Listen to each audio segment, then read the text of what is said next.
Hello everybody, I'm Hope and welcome to another Naruto Shippuden reaction. Today, we're going to be checking out episode 346, the beginning of a chunk of filler. Basically, there are two filler episodes that pertain to some Akatsuki stuff, and then after that, we have a Kakashi filler arc that isn't actually filler. It's adapted from a novel, so it's technically canon, so I'm going to treat it as such, of course. And we're not skipping it, because I'm not lazy, unlike a lot of other people. But before we get into the episode, I just want to let you know that I do have a Patreon page in which you can get early videos, full-length ones, and some bonus stuff too. So please be sure to check that out. The support really does help me out. Seriously, thank you. Let's go ahead and jump into it. It's been long enough, guys. I'm making mouth music. Like a good fucking boy. Alright. Pop the subtitles on, and we're gonna start the episode in 3, 2, 1. Da na na na na na na na na na. It's been a while since I've sat down and watched this opening, in which I watched the episode along with it. It's been a minute, oh yes it has. Ah man. We've seen everything in this opening now, so you know what I mean. Nani mo iwazu naketara ii ne namida ga karetara owari. All I gotta say is this part of the war, 10 out of 10 stuff. The war is like an escalator, fucking going up all the way. Obito! He is the man of the hour. He said, alright, Tsukuyomi power! It took me a minute to find anything to come up with, but you know how it goes. So much sadness in this opening too. I've cried 3 times in this arc. Once, I teared up a little bit at Kabuto stuff, cried extremely hard for Itachi stuff, and started crying for Obito after I started, like, really taking it in. Stuff is crazy, man. It's whack. Creeping Shadow, oh my god, this is- whoa, there's only 3 Hokage monuments! This is, like, in the past, way back. Whoa, Jiraiya's fucking- ooh, man. Got some good shit in there. Yeah, I got important business. Special swimsuit edition. I miss you, Jiraiya.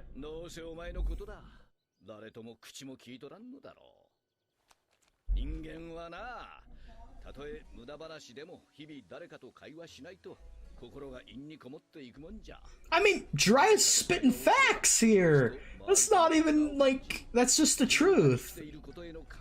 Oh god, the life lessons here. Always crazy. Why does it- what? It just zooms into different freaking girls. What the fuck is even... This is actually Jiraiya learning about it.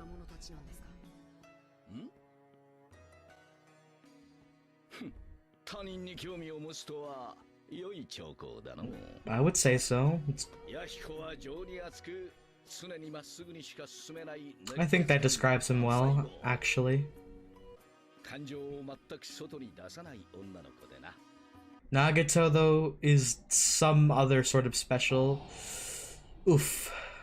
Oh, they're gonna play Saika? God damn it. This is when he... I remember this scene when he defends Yahiko and actually kills some ninja, and Jiraiya just has a talk with him. I think that was the first time Jiraiya could really sense the true darkness that was in Nagato's heart. You know, on further reflection, this scene is really good, like, in all honesty.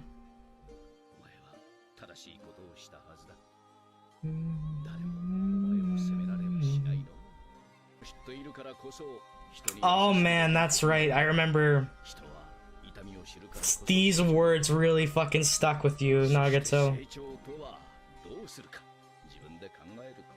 I think Saika, the track that plays here, is in my top 5 tracks of the entire series, and definitely one of my favorite songs, like, I've ever heard. Like, I'm being dead ass. Damn! Well, I'm afraid it's gonna go a little bit different. Kakashi ain't suited for that. God damn it, I missed Jiraiya, man!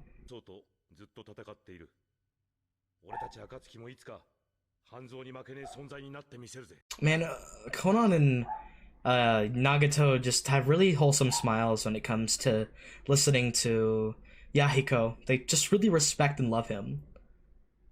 I like that.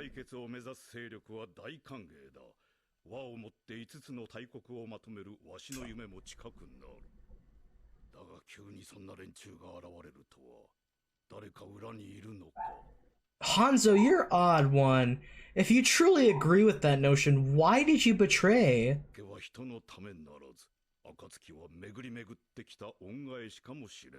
This is odd. Maybe it was... Was it Obito who changed Hanzo in some way? That could be possible, actually. Because Hanzo seems relatively legit here with agreeing with them.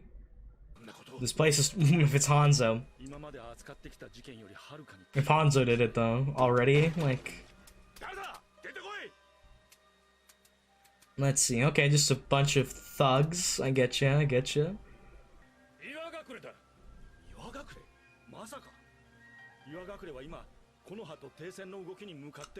Oh, yeah. I'm trying to think about the history of the Stone's grievances.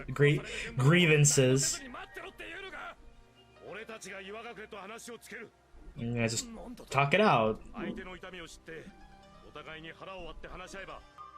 Ah, good little callback to the kind of a basic thinking of that principle.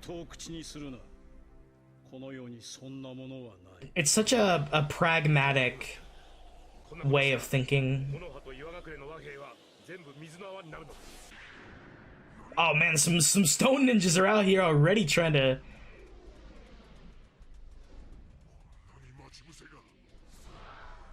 Whoa, nice dodges! And he's still talking to him, I love it! I love it! Damn straight. Fucking... Oh. Oh, that's rough. Oh, oh god, is he gonna... Is Nagato gonna... And it's only gonna make my... Oh my god. This is actually so fucking crazy. Oh, I love how the trauma is flashing through Nagato's eyes. Like, it just really gives it weight and purpose to why he retaliates like this in certain situations. In these dire needs that he has to protect. Yahiko's reaction there is so human. Trying to just negotiate and accidentally killing one of them. It's like, what do you do there? How do you promise to remain steadfast in that ideal, but you just created more problems and hate, and it's like, what do you do there? You know? Nice transition. Oh no! Oh god! He's slaughtering them like animals! Calm down, buddy, calm down! Like, his trauma really does run deep. This is, a good showcase of it not being so simple. Is that? No, fuck! Fuck you, Danzo, I hate you. What? Are you shitting me? Ah!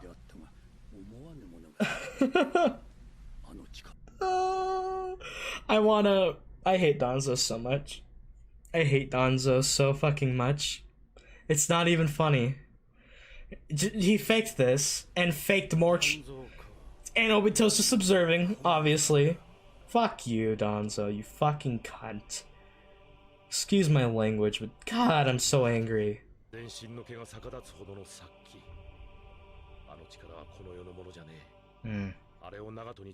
Right. Damn, even that made his hairs like stand on end. Like it gave Yahiko chills. Like just the intent and the malice of wanton killing is in that attack. Like there's no. It's pretty crazy. Whoa, this scene looks gorgeous, dude. Look at that water. Oh, little paper.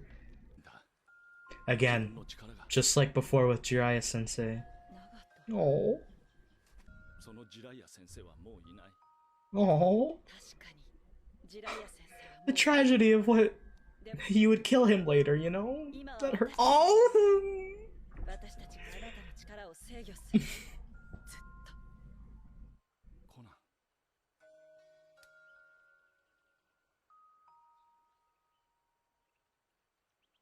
Yahiko just chilling like, man.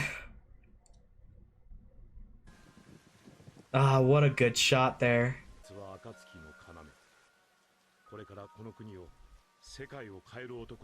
Wow, is it?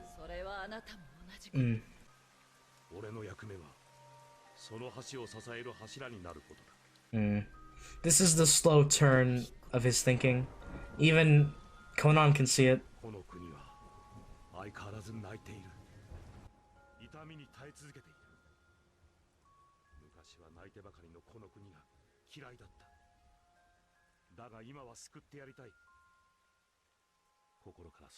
Well, I don't mean change in a bad way. It's just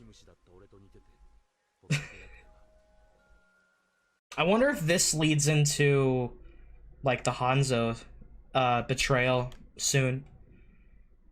Because this would make sense. Oh yeah, I think Danzo fucked it up.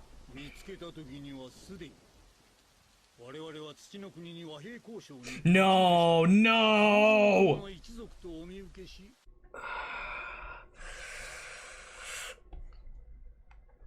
Oh. Oh. Oh. I fucking hate Danzo, dude. But the show is teaching me not to hate. What am I supposed to do? Fuck you, Danzo, you fucking prick.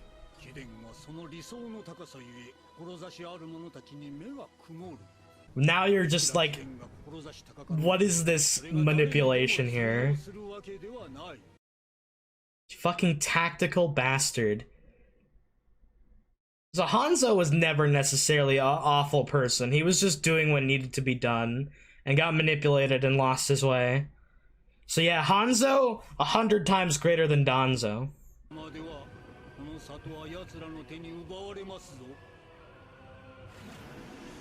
And Obito's watching, of course.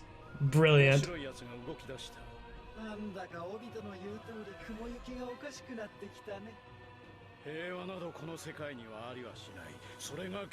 Damn.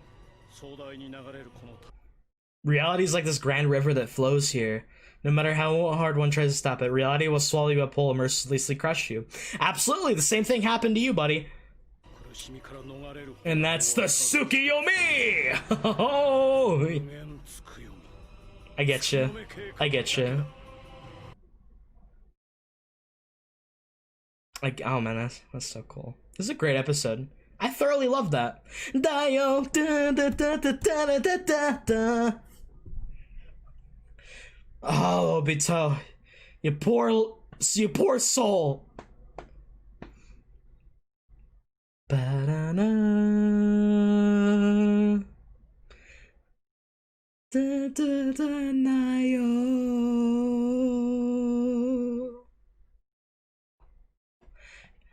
Nichijou. Oh, I wish I could hit that note. I love the way he sings that part in the song. Midarai. Da da da da da da da. Wakatendayo. Oh, just the that part is so good. This whole Wakatendayo. This hurts me every time.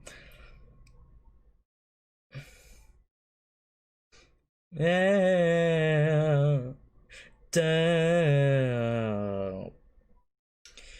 I love. Okay, this probably places as in like my top 3 endings so far, which is a little crazy given how good the endings have been in this series. Like there are some really mediocre ones, but there are also just a load of bangers. Just so many good episodes. So, well, we just finished 347, and goddamn, this was a great episode. This being marked as filler does baffle me, because the actual storytelling here is more applicable than it, like, has any right to be. It's, well, how do I say this? It's just incredibly well written, and it feels... Filler, I think, only is bad when characters break character or do things that they don't, that they wouldn't do ordinarily, or if the story creates plot holes within the filler, or if the filler ends up with inconsistencies throughout. But there are fillers like these that, if I were to watch this, sure, I would think, okay, the pacing is really weird here because, we're suddenly going all the way back to the past here, but it actually isn't too bad because the way that they lined it up actually fits timeline-wise. We're watching Obito's just watching. Like, we are observing everything through the eyes of Obito, as well as learning more about what makes Yahiko, Nagato, and Konan click together, and what leads to their eventual tragedies that befall them. And I think that they've done an incredible job here. And there's also a lot of expansion to the world building with motherfucking Danzo, some more Hanzo characterization, and some great stuff with Yahiko, Konan, and Nagato in general. They're always a treat to watch because they feel so real to me. They genuinely feel like actual best friends, and just like soulmates for life through how they found each other and how they became friends with each other. I think this might be the best example of a trio that exemplifies absolute friendship, in my opinion. That's not to like discredit any of the other trios, but this one always strikes me as the most organic, if that makes sense to you. I really want to touch on Yahiko's whole thing about making peace with negotiations, and it all went swell. It absolutely was going fine for him. He was remaining steadfast in that direction, and absolutely proving that there is a reality to his dream there. But as Obito said, reality isn't so easy like that. You will soon realize that, well, that there is no peace. It cannot truly exist. Darkness is just the end of all things. And, well, Yahiko begins to learn this the hard way as he begins to try to make peace with the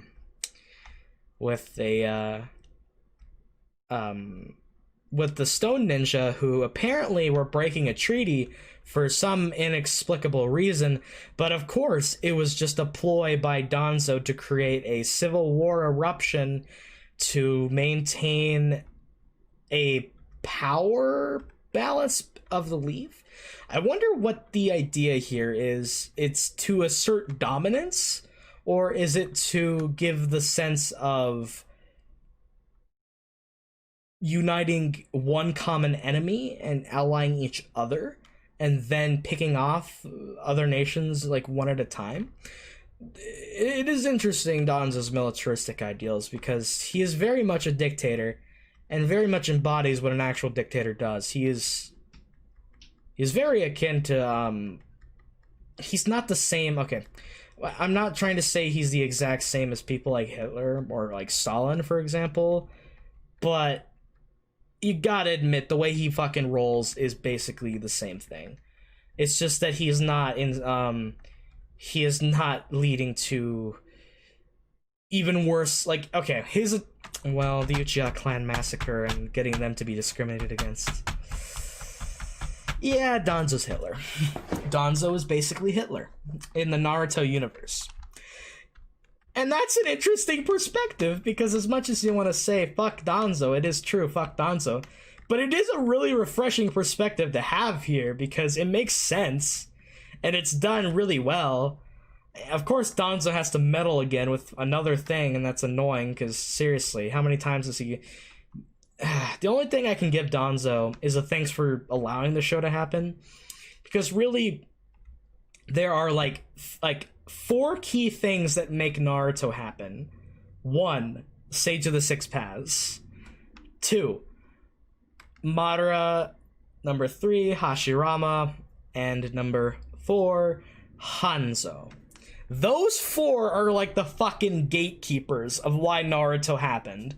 Not even just the character, but just the whole series in general. And it's fucking insane.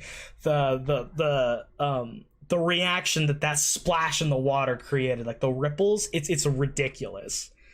But I'm getting off topic. Yahiko being shown just how improbable his proclamation of negotiation was, as he killed somebody.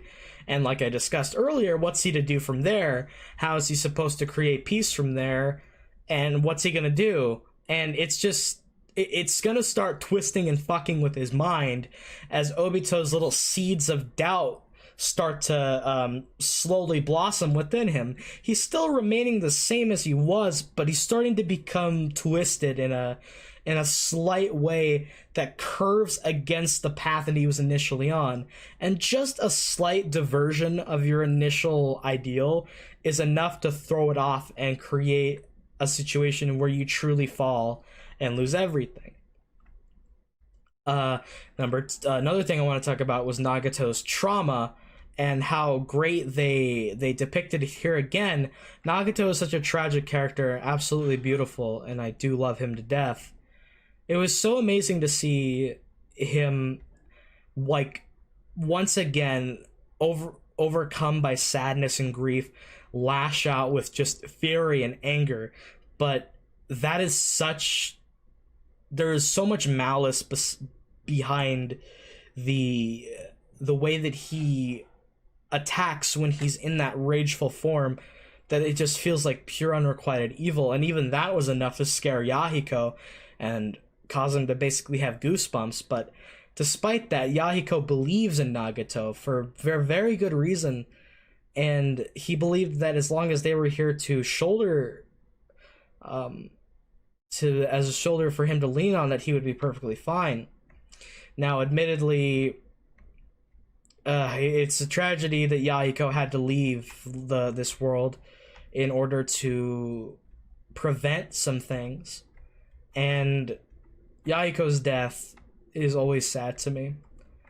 And now we learn why the Hanzo betrayal happened, is because Danzo fucked around and murdered some of the some people under Hanzo, and blamed it on the Akatsuki, and used some subtle manipulation tactics to shift the blame and give Hanzo a reason to think that they might actually usurp him. In a way, Danzo's little seeds of manipulation actually do ring true, and would easily take hold in somebody like Hanzo, who's in such a grand position of power. It's kind of ridiculous how that goes.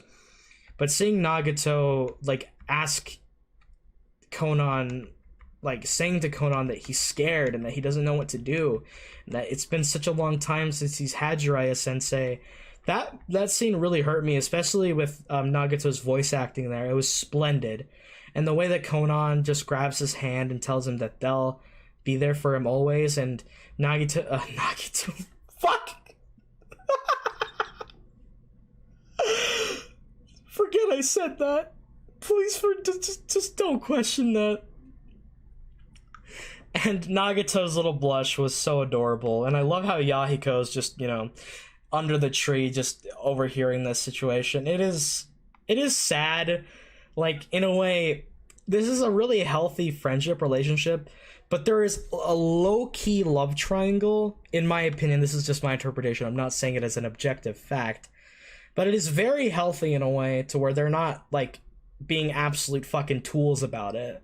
They genuinely care for one another, and it's clear to me that Nagato himself is putting away some of those feelings for his best bro, Yahiko, and then once Yahiko passes, of course Nagato isn't just gonna go to fucking like take Konan because there's bigger fish to fry, and he's also not just gonna diss Yahiko's existence like that because Yahiko basically created Nagato in a way. Not just is more of a catalyst for Nagato, much as Rin was a catalyst for Obito, if you get what I'm saying. But this whole episode was fantastic, riddled with emotional layers, some good dynamics and ideals and storytelling, some more world building, some awesome Jiraiya sensei scenes that really gave me the feels. I love seeing Kid Kakashi and them interact.